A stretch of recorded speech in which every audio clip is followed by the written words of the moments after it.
tayo.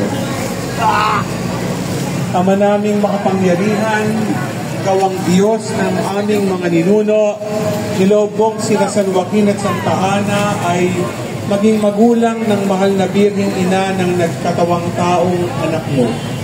Bilang tugon sa dalangin ng mag-asawang banal, makapakinabang nawa sa pangako mo ang iyong sambayanan, sa pamamagitan ng Yesong Kristo kasama ng Espiritu Santo, at pagkawalang hanggan.